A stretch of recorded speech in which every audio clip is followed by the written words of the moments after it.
Aunty நீங்க எங்க இருந்தீங்க? அம்மா ஆண்டி எப்போ வந்தாங்க?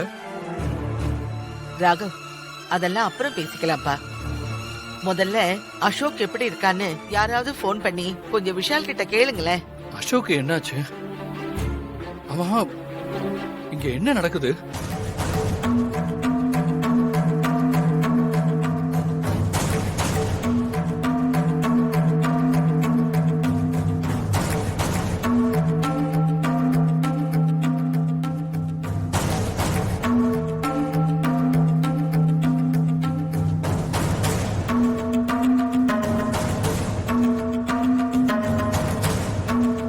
ஆமா, அசோக் என்னாச்சு?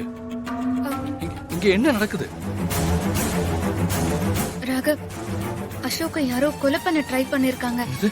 விஷால் தான் அசோக்க காப்பாத்தி ஹாஸ்பிடல்ல சேர்த்திருக்காரு. சுபத்ரா போன் கொடு. விஷால் கால் பண்றேன்.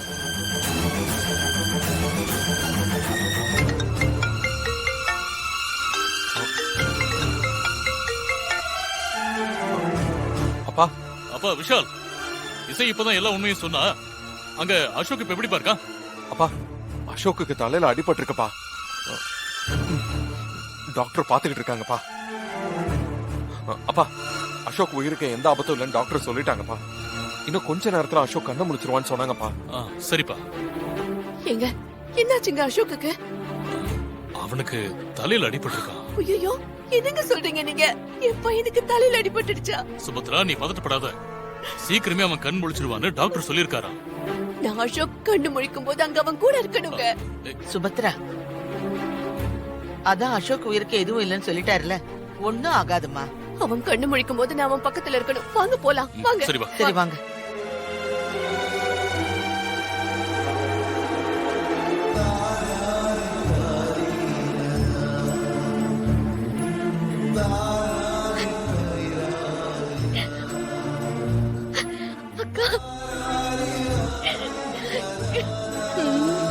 அந்த இசை திரும்பவும் ஜெயிச்சிட்டா. அக்கா, நீ எங்களுக்காக எவ்வளவு பெரிய ரிஸ்க் எடுத்திருக்க தெரியுமா ஹர்ஷினி? ஆமா இசை, உன் உதவியை நாங்க எப்பவும் மறக்க மாட்டோம். ரொம்ப தேங்க்ஸ் இசை. தேங்க்ஸ் எல்லாம் நமக்குள்ள எதுக்கு ராகவ்? நீங்க வாங்க, முதல்ல ஹாஸ்பிட்டலுக்கு போய் அசோக் என்னாச்சுன்னு